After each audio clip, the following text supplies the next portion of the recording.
आपका अपने YouTube channel कल्पना coaching में स्वागत है। आपको आज कक्षा 12 की गणित आव्यूह का एक बहुत ही महत्वपूर्ण टॉपिक आपको पढ़ाया जा रहा है, जिसमें रैखिक समीकरण निकाय को हल करने की आज की क्रेमर विधि है। रैखिक समीकरण निकाय को हल करने की आपको क्लास 12th में दो विधि आपकी है। एक आपको आव्यूह विधि से हल करनी है, दूसरा आपका क्रेमर विधि है। क्रेमर विधि में आप डिटर्मिनेंट का प्रयोग करते हैं। आव्यूह विधि को आप हल करने के लिए आप उसमें क्या करते हैं, एडजॉइंट इनवर्स ज्ञात करते। ये प्रोसेस हम एक वीडियो में डाल चुके हैं, अगर आप देखना चाहें तो उसमें देख सकते हैं। अगर आपको विधि नहीं आती तो आप अच्छे से देख लीजिए, पूरी तरह से बहुत ही आसानी से आपको समझ में आ जाएगी।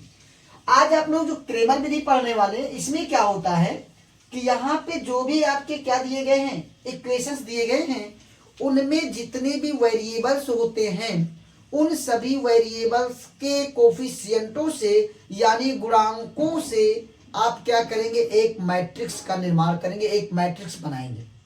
जब आप मैट्रिक्स बना लेंगे तो उन मैट्रिक्स से आप क्या करेंगे, उस मैट्रिक्स का डिटर्मिनेंट निकालेंगे, अर्थात आप सारणी ज्ञात करेंगे, तो वहां से आपको एक रियल वैल्यू मिलेगी।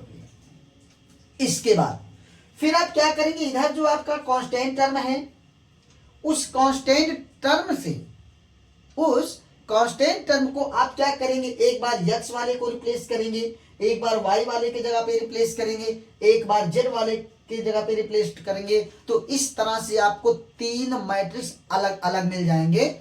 उन तीनों मैट्रिक्स को आप फिर क्या करेंगे, उन तीनों मैट्रिक्स का डिटर्मिनेंट निकालेंगे। डिटर्मिनेंट निकालने के बाद आप क्या करेंगे, जो भी जब आप x से रिप्लेस करेंगे तो उसे आप मान लेंगे d2 या dx मान लीजिए, और जब आप y वाले से रिप्लेस करेंगे तो आप उसे dy मान लीजिए। जब आप z वाले से रिप्लेस करेंगे तो उसे आप dz मान लेंगे। उसके बाद जो आप पहले आप इनके कोफिशिएंटों से क्या बना के रखेंगे, एक मैट्रिक्स जो बनाए रखेंगे, उसका जो डिटरमिनेंट मिला है उसी से आप सब में क्या कर देंगे, डिवाइड कर देंगे। जब आप उनमें डिवाइड कर देंगे तो आपको x की वैल्यू, y की वैल्यू, z की वैल्यू आपको मिल जाएगी।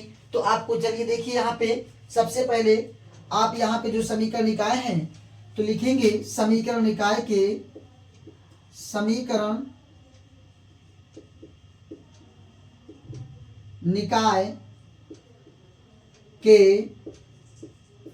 चरों के गुणांकों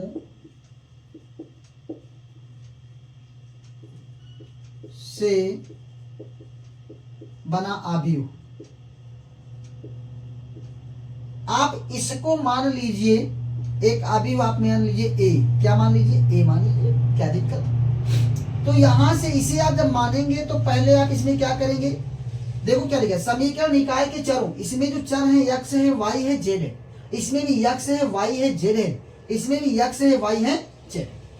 तो सबसे पहले आप क्या करेंगे, x के कोफिशिएंट्स आप क्या करेंगे, पहले कॉलम में लिख लेंगे। x की जो भी कोफिशिएंट है उसको पहले कॉलम में, y का जो कोफिशिएंट है उसको आप दूसरे कॉलम में, और z का जो कोफिशिएंट है उसे आप तीसरे कॉलम में लिख लेंगे। तो आपका एक 3/3 का क्या मिल जाएगा, मैट्रिक्स मिल जाएगा। ये 3/3 का जो मैट्रिक्स है, इसका आप क्या करना है, इसके बाद डिटरमिनेंट निकालना है। तो यहां से जब आप बनाएंगे तो इसका कोफिशिएंट कुछ नहीं दिख रहा तो -1, यहां पे x का 3, यहां पे x का -2, y का आपका बेटा 3, यहां पे y का 2, यहां पे y का आपका 1, यहां पे z का आपका बेटा -3, यहां पे z का 3, यहां पे z का आपका 1। ये आपका एक मैट्रिक्स होगा।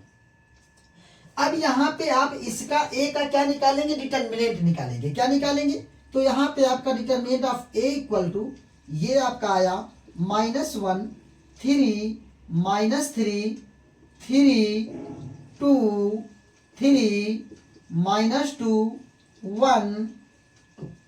सॉरी, देखो बेटा संख्याएं आपकी छोटी छोटी है तो खोलने में कोई दिक्कत नहीं है, सीधे डायरेक्ट खोल लीजिए, आपको कहीं से कुछ आगे करने की आवश्यकता नहीं है। तो यहां से डिटर्मिनेंट ऑफ ए निकालेंगे तो ये आपको देखिए, इसको पहले माइनस, फिर इन दोनों का गुणा 2 गुणे 1, फिर -1 गुणे 3, यहां पे -3, इसका इसमें मल्टीप्लाई 3 × 1 माइनस, और यहाँ पे माइनस ऑलरेडी है तो माइनस माइनस प्लस, और 2 इंटू आपका 3 हो जाएगा, फिर आपका -3, यहां से इसका इसमें मल्टीप्लाई 3 इंटू 1, और माइनस माइनस प्लस, प्लस आपका 2 इंटू 2। अब यहां से इसका determinant of A equal to आपका जो मिला वो मिला आपका -1, यहाँ पे 2 1 जा 2, माइनस आपका 3, माइनस आपका 3, 3 1 जाए आपका 3, प्लस आपका 2, 3 2 जा 6, माइनस आपका 3, यहाँ पे आपका 3 प्लस आपका 4 है। यहां से आप डिटरमिनेंट ऑफ ए की बात करेंगे, इसे मॉड नहीं पढ़ेंगे, ध्यान दीजिएगा। इक्वल टू आपका क्या आया -1, और यहां से आपका -1 आया, माइनस आपका 3, और यहाँ पे 9 आया, -3 और 3 4 आपका 7 आया।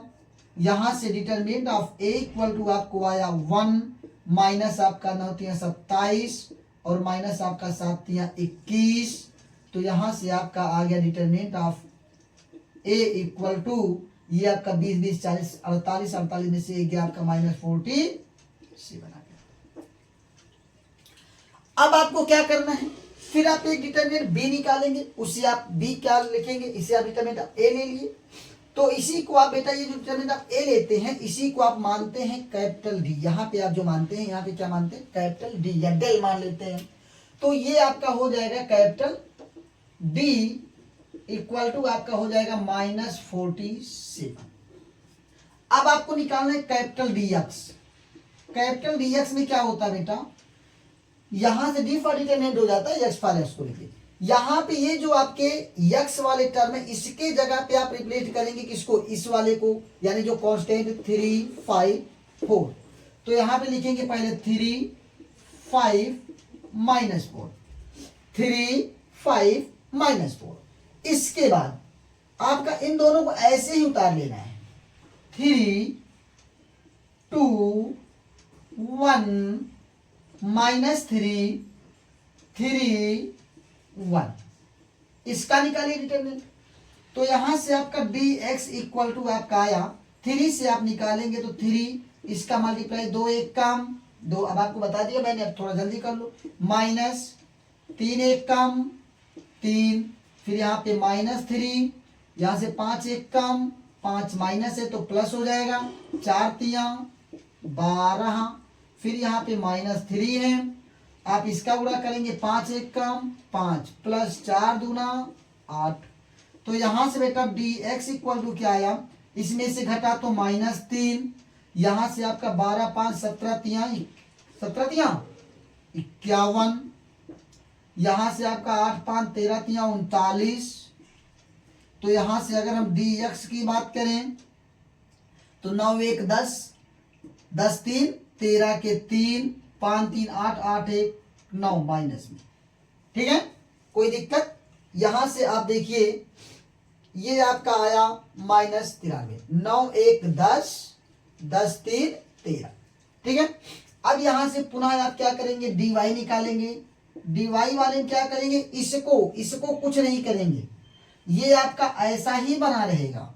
अब आप -1 3 -2 y वाले की जगह पे आप क्या करेंगे, रिप्लेस करेंगे 3 5 -4 3 5 -4, और जो z वाले उसको ऐसे लिख लो -3, फिर आपका 3, फिर यहां पे आपका 1, फिर वही चीज आप वैसे कर लीजिए, क्या ओपन कर लीजिए।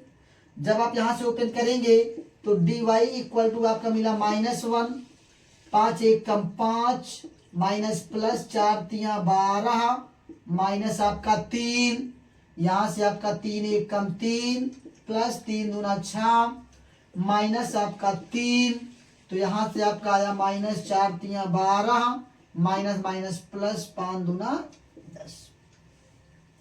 यहां से डी वाई इक्वल टू आपका 12 12 5 17 -17 आया, 6 3 9 3 27 आया, और यहां से 2 घटा तो माइनस माइनस प्लस 3 दूना 6 आया, और यहां से आपका डी वाई इक्वल टू 17, और यहां से आपका कितना है 27, 7 7 14 17 27 7 7 14 और यहाँ से या आप इधर घटा लीजिए 21 और 21 से 47 17 कितना आ गया 48 -48 ठीक है, सॉरी -38 ठीक है। ये आपका आ गया बेटा किसकी वैल्यू dy की वैल्यू आ गई। इसी तरह से आपको अब किसकी वैल्यू निकालनी है dy की वैल्यू, बाद आप dz की वैल्यू निकालेंगे। dz की आप कैसे निकालेंगे,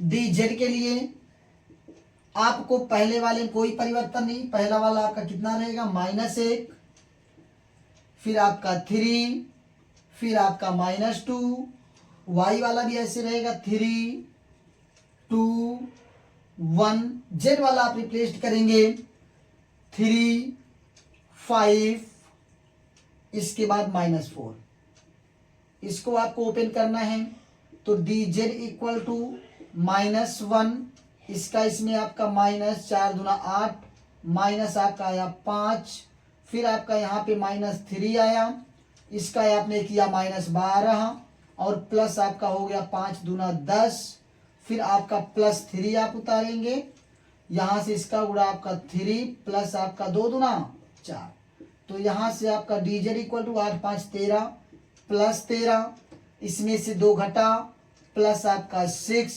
4 3 7 3 21, तो आपका dz इक्वल टू आया 6 1 7 7 3 10 के 0 और इसके बाद 2 1 3 3 1 आपका 4 आया।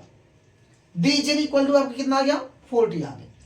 अब आपसे पूछा गया है x y और z का मान, किसका मान पूछा गया x y और z का मान। तो बेटा क्रेमर रूल में जब आप ये निकाल लेते हैं, पहले आप a की वैल्यू निकालते हो, डिटरमिनेंट ऑफ a निकाल लेते हैं, फिर आप वहां पे dx निकाल, इसी को आप a मानते हैं, तो यहां से आपका x वाले x इक्वल टू आपका होता है dx अपान d। तो dx की वैल्यू कितनी मिली है, dx की वैल्यू आपको मिली है -93 और d की वैल्यू कितनी मिली है, d की वैल्यू आपको मिली है -47, तो माइनस माइनस कैंसिल हो गया, तो ये आपका 93 अपान 47।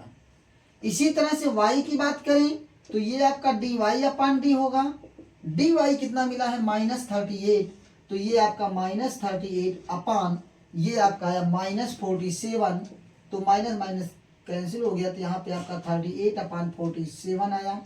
इसी तरह से आपका z इक्वल टू आपका होता है dz अपान d, और dz आपको मिला है कितना 40 अपान ये आपका आया -47, ठीक है। ये आपका जो मिला ये आपका समीकरण का क्या मिला हल मिला, ठीक है।